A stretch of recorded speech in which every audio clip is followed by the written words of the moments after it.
लेकिन बीजेपी वाले ऐसा सिस्टम फिट कर देते हैं कि अगर हिंदू एकजुट ना हुआ तो मुस्लिम कांग्रेस की सरकार आ जाए। और कांग्रेस मुस्लिम परस्त है, इसलिए वो सारे हिंदुओं को एकजुट कर लेते हैं। उनका जब से भारतीय जनता पार्टी आई है, छात्र, मजदूर, गरीब, किसान, हर आदमी सड़क पर क्यों है, इसका जवाब कौन देगा? हम एक सवाल करना चाहते हैं सर, आज अमित शाह जी से, योगी जी से, ब्रजभूषण के घर पर कब बुलडोजर जाएगा? वो मुझे पता है कितना संभला हुआ है देश, सड़क पर है देश। बेटी, जवान, किसान, ये तीन से ही चलता है देश, और वो कहाँ है? फुटपाथों पे।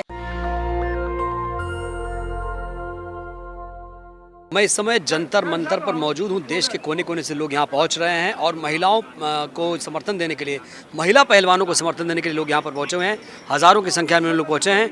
आइए बात करते हैं। क्या नाम है आपका? मेरा नाम मेहताब हिंदुस्तानी है। मैं ज़िला बुलंदशहर से आया हूँ। मैं यहाँ पर प्राइवेट नौकरी करता था, मगर अब किसी वजह से थोड़ी परेशानी है तो मैं जा नहीं पा रहा। तो यहाँ क्यों आए? मैं अपनी बहनों के समर्थन में आया हूँ। 3 दिन से आया हूँ। जब से मुझे पता चला है, मुझे इत्तला नहीं थी, तो जब से ये पता चला, मैंने टीवी देखा, मतलब सोशल मीडिया पर मैंने एक न्यूज़ देखी, तो इन्हीं के समर्थन में आया हूँ। तो बड़ी शर्म की बात है कि हमारी जो ये देश की सरकार है, बहरी, गूंगी और साथ के साथ अंधी भी हो गई है। जिन बेटियों ने देश को गोल्ड मेडल दिलाया, आज वो फुटपाथों पर बैठी हैं। और रही बात प्रधानमंत्री नरेंद्र मोदी जी की, जब ये गोल्ड मेडल जीत कर लाई थी, तो फोगाट जो हमारी पहलवान हैं, उनके साथ हाथ मिलाकर कैमरे पर आप फोटो तो बहुत अच्छी तरीके से खिंचवाते हो। आज वो 23 दिन से बैठी हैं, आपने एक ट्वीट तक का नहीं किया। क्या वजह है इसकी? या तो आप क्या ट्वीट से न्याय मिल जाएगा? सर कम से कम दिलासा तो दिलाते, दिलासा तो दिलाते। यानी कि आप कहीं दिलासा चाहिए कि न्याय? नहीं, कहीं ना कहीं आप ब्रजभूषण सिंह जी से डर रहे हो। मतलब पूरी पार्टी एक सांसद से डर रही है, वो बाहुबली है इस वजह से। वैसे आपने लाइन दे रखी है, बेटी बचाओ बेटी पढ़ाओ, सबका साथ सबका विकास। ये विकास हो रहा है बेटी का कि गर्मी में, मच्छरों में 23 दिन से ये लोग राजनीति कर रहे हैं। कुछ नहीं सर, एक बात बताइए, जब आपके साथ कोई अन्याय होगा, जब कोई तुम्हारे साथ घटना होगी, तो आपका हाल पूछने, दुख जाहिर करने तो आएंगे लोग। मैं भी राजनीति करना हूँ? मैं किसी पार्टी से नहीं हूँ, ना मैं कांग्रेस से, ना आम आदमी पार्टी से, ना समाजवादी से, ना बीजेपी से, किसी से नहीं हूँ। सिर्फ अगर मुझ में इंसानियत है, मेरे घर में बहन है, तो मैं इनके पास इस वजह से आया हूँ। और जिसके घर में बहन ही नहीं है, बेटी नहीं है, तो उसको क्या दुख होगा दूसरे का, बताइए। देश संभाल रखा है मोदी जी ने। अब वो मुझे पता है कितना संभला हुआ है देश, सड़क पर है देश। बेटी, जवान, किसान, ये तीन से ही चलता है देश, और वो कहाँ है? फुटपाथों पे। किसान आत्महत्या कर रहा है, जवान 1 रैंक 1 पेंशन। किसानों की आय दोगुनी करने की कोशिश की जा रही है। हाँ सर, मुझे पता है कितनी दुगनी हो गई है, हो रही है दुगनी। वो खाली उस पर मीडिया पर हो रही है, जो गोदी मीडिया वाले दिखला रहे हैं ना, सिर्फ वहाँ पर आय दुगनी हो रही है। तो गोदी मीडिया सही नहीं दिखाता। आप देख लीजिए, आलू की क्या हालत थी, गायों ने भी नहीं खाया। टमाटर की क्या हालत थी। आपको उद्योगपतियों का तो बहुत बड़ा फिक्र रहता है कि पेट्रोल पे कितने पैसे बढ़ाने हैं, गैस पे कितने पैसे बढ़ाने हैं। किसान के बारे में नहीं, जो किसान अन्नदाता है, जो पूरी दुनिया को चलाता है। इसका मतलब आपको जो जनता चुन के लाई थी 2014 के बाद, अपना चौकीदार चुन के लाई थी, ना कि उद्योगपतियों का चौकीदार चुन के लाई थी। आपको जनता के बारे में सोचना होगा। देखिए, मैं उनकी कोई अपशब्द नहीं कहूँगा, वो मैं उनका सम्मान करता हूँ, मेरे देश के प्रधानमंत्री हैं। अगर जल्द से जल्द इस चीज़ को उन्होंने अपने संज्ञान में नहीं लिया तो बहुत देर हो जाएगी। 2024 में यही देखिए, यही बेटियां लाई थी 2024 में, यही बेटियां उनको घर बिठा देंगी। ये बहुत बड़ा रिएक्शन मतलब बहुत बड़ा परिवर्तन होगा 24 में। बहुत। अरे सर, परिवर्तन, या आप तो पत्रकार हैं, दुनिया घूमते हो, देख लीजिए कर्नाटक एग्जाम्पल है। अभी तो शुरुआत हुई है, पिक्चर तो अभी बाकी है। देखिए सर, अब हिंदू मुस्लिम नहीं होने वाला। अब देखिए, सिर्फ वो समझ सकते हैं हिंदू मुस्लिम जो पैड वर्कर होंगे, जो इनके लिए काम करते होंगे। जो पढ़ा लिखा नौजवान है, शिक्षित है, वो नहीं समझेगा। और 2024 में बहुत बड़ा परिवर्तन होगा। अगर कांग्रेस आ गई तो मंदिर रुक जाएगा बनना। वहीं कांग्रेस मंदिर नहीं बनने देगी। इस मंदिर के मुद्दे पे पूरा हिंदू एक हो जाता है, चाहे वो दलित, चाहे वो सर दलित हो, चाहे किसी भी कास्ट का। वो बीजेपी सिर्फ मंदिर से कुछ नहीं आना जाना। देश की तरक्की हो जाएगी? मंदिर या मस्जिद बनने से देश हो जाएगी। मंदिर से तरक्की तो नहीं होगी, लेकिन पूरा हिंदू मंदिर के नाम पे एकजुट हो जाता है सर। वो ये कहता है हिंदू पूरा होता तो वोट तो इन्हें 67-80% पूरा हिंदू मंदिर के नाम पे एक हो जाता है, फिर ये नहीं देखता कि वो दलित है क्या है। हिंदू चाहे वो 82% है तो इन्हें 82% वोट मिलती कहाँ गई वो? आप बताइए ना, मंदिर चाहिए कि स्कूल? हर व्यक्ति जानता है कि स्कूल चाहिए, लेकिन वो लेकिन वो ऐसा लेकिन बीजेपी वाले ऐसा सिस्टम फिट कर देते हैं कि अगर हिंदू एकजुट ना हुआ तो मुस्लिम कांग्रेस की सरकार आ जाए, और कांग्रेस मुस्लिम परस्त है, इसलिए वो सारे हिंदुओं को एकजुट कर लेते हैं। उनका कांग्रेस मुस्लिम परस्त है? नहीं, मैं ऐसा नहीं मानता। पर बट मैं एक बात कहना चाहता हूँ, आज आप बता दो जितनी भी ऑटोनोमस बॉडीज है, क्या वो ऑटोनोमस है? जवाब दो आप बताओ है कि नहीं? आप बताओ ना। सरकार कहती है। आज जो बीजेपी के अंदर नहीं है उसके ऊपर रेड हो रही है। क्यों भाई साहब, विकास हो रहा है ना? जैसे वो कहते हैं वैसे करते हैं। विकास हो रहा है, लेकिन सिर्फ जो बीजेपी में वर्कर्स है, 2-3, 10-15 उद्योगपति को छोड़ के किसी का विकास नहीं हुआ। अगर आप देखना चाहेंगे तो खाली कांग्रेस कोई बड़े 20-25 अपने मैनिफेस्टो में नहीं रखे, सिर्फ 5 गरीबों के लिए रखे, तो पूरा कर्नाटक एक साइड वोटिंग करा पूरी। तो इससे पता चल जा रहा है कि गरीब कितना परेशान है। गरीब परेशान है। देखिए सर, आज जब से भारतीय जनता पार्टी आई है, छात्र, मजदूर, गरीब, किसान, हर आदमी सड़क पर क्यों है, इसका जवाब कौन देगा?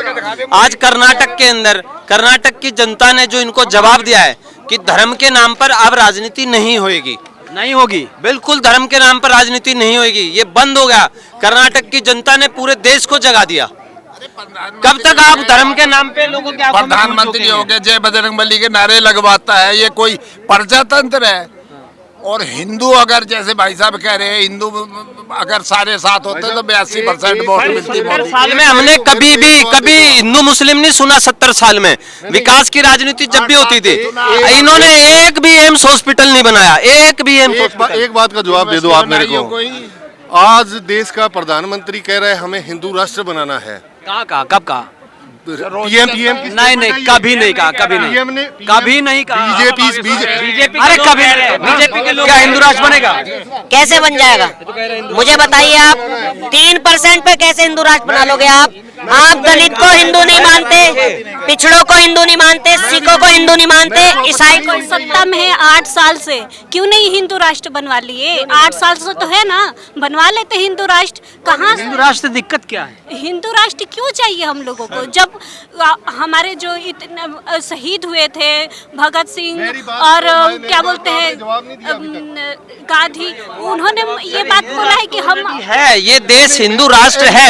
हिंदू राष्ट्र क्या है? हिंदू राष्ट्र के अंदर हर बिरादरी, हर धर्म को सम्मान दिया जाता है। हिंदू राष्ट्र है ये। जब इस देश में रहने में कोई दिक्कत नहीं है, आप उसकी विचारधारा को क्यों बदलना चाहते? उस देश की जो पहचान है उसको क्यों बदलना चाहते? कौन बदल रहा है? मैं बता रहा हूँ सर, आज बीजेपी के जितने भी समर्थक हैं, जितने बीजेपी के समर्थक, एक वो है जो झाड़ फूस करता है, बाबा अंधविश्वास फैला रहा है। अंधविश्वास फैलाने पर इस देश के अंदर कानून की धाराएं हैं, उस पर मुकदमे लगते हैं। लोगों की आस्था है, लोगों की आस्था इस देश में है, ना कि ऐसे बाबाओं में है। ऐसे बाबाओं को खुलेआम किसी ने छूट दे रखी है अंधविश्वास फैलाने की? किसी ने इजाजत दे रखी है? वो सरकार। अच्छा, दूसरी बात, आज हिंदू राष्ट्र की बात करते हैं, देश भूखा मर रहा है, किसान भूखा मर रहा है। आज वो स्मृति ईरानी जी कहाँ है? मनोज तिवारी उनके साथ में ड्राइवर बन के उनके ड्राइवर बने हुए हैं इस देश में। अच्छी बात है, अच्छी बात है, ये अच्छी बात है। मतलब एक बाबा आए थे, बहुत पहले आए थे, वो कहाँ है? जेल में। आसाराम बाबा, क्या हालत हुई थी पता नहीं क्या, कितनी। मैं आपके, मेरी बहन खड़ी है, मैं आपके चैनल पे बोल भी नहीं सकता, आपके चैनल पे मैं बोल भी नहीं सकता। मेरी बहन खड़ी है, महिला खड़ी है, तो देखिए इन जैसे ढोंगी बाबाओं ने ना संत लाइन को बदनाम कर रखा है। जब कांग्रेस के बाबा रामदेव जी प्रदर्शन करने बैठे थे, और एक बात, थोड़े दिन पहले उस समय यही बीजेपी कांग्रेस की सरकार को नसीहत देती थी कि आपके यहाँ से बाबा रामदेव के पास कोई भी जाए, आज किसान धरने पे बैठ जाए, पहलवान धरने पे बैठ जाए, महिलाएं धरने पे बैठ जाए, कोई केंद्रीय मंत्री के कानों पे जू नहीं रेंगती। हम एक सवाल करना चाहते हैं सर, आज अमित शाह जी से, योगी जी से, ब्रजभूषण के घर पर कब बुलडोजर जाएगा? आज वो भी माफिया घोषित हो चुके हैं। उसके घर पे बुलडोजर कब जाएगा? लखीमपुर के अंदर जो टहनी जी थे, उन्होंने किसानों पे गाड़ी चलाई, वहां बुलडोजर नहीं चला, वहाँ पे वो माफिया नहीं है, उनके खिलाफ कोई कार्रवाई नहीं होगी। स्मृति ईरानी जी ने एक भी ट्वीट नहीं करा। आज जब ये जिन्होंने देश का गौरव बढ़ाया पूरी दुनिया में, जब वो महिला पहलवान आज सड़क पर है, आम महिला की सुरक्षा की गारंटी कौन लेगा? और एक बात देखिए, क्या महिलाएं सुरक्षित, क्या महिलाएं सुरक्षित नहीं है? महिलाएं देख ही रहे हैं कि कितनी सुरक्षित हैं। हाथरस में भी आप लोगों ने देखा कि कितनी सुरक्षित है। उसके पूरी फैमिली को, उसके मतलब लड़की को जिंदा जला दिया गया, वो कितनी सुरक्षित थी। और उन्नाव में उस बेटी को मतलब उसकी तो पूरी फैमिली ही बर्बाद कर दी है। तो बेटी कितनी सुरक्षित है, आप लोग तो देख ही रहे हैं कि आप बात कर रहे हैं स्मृति ईरानी की। क्या स्मृति ईरानी के अंदर क्या पहले ही महिला थी?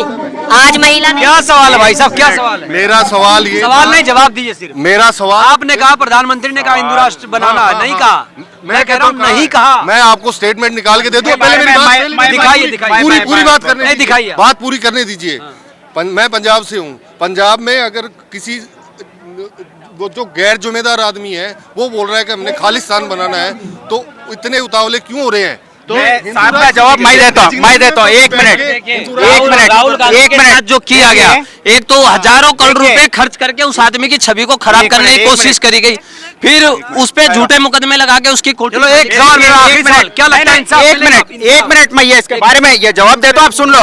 हाल में अमित शाह जी एक मीटिंग में बोले हर साल का जवाब नरेंद्र मोदी जी देना जरूरी नहीं है। ये खुद अमित शाह जी बोले हर साल का सवाल का जवाब उन्होंने देते, वो उनके पटने दे देते, समझ रहे? दूसरे जने योगी आदित्यनाथ बोले, दूसरे जने बोले, कई जने। और मुसलमान को मस्जिद चाहिए, हिंदू को मंदिर चाहिए, क्रिश्चियन को चर्च चाहिए। उसका मतलब ये नहीं कि जो है रोजगार नहीं देंगे, खाली मस्जिद मंदिर दे दे के पूरी इंडिया को जो है भुक्के मार देंगे, बोले तो ये नहीं होता। नेशनल दस्तक की आपसे गुजारिश है कि अगर इसको बचाना चाहते हैं तो नेशनल दस्तक को सब्सक्राइब करने के लिए रेड कलर के सब्सक्राइब बटन को दबाएं, फिर बेल आइकन की घंटी दबाएं। नेशनल दस्तक को बचाने के लिए बहुत जरूरी है कि हर खबर को शेयर करें, लाइक करें, कमेंट जरूर करें।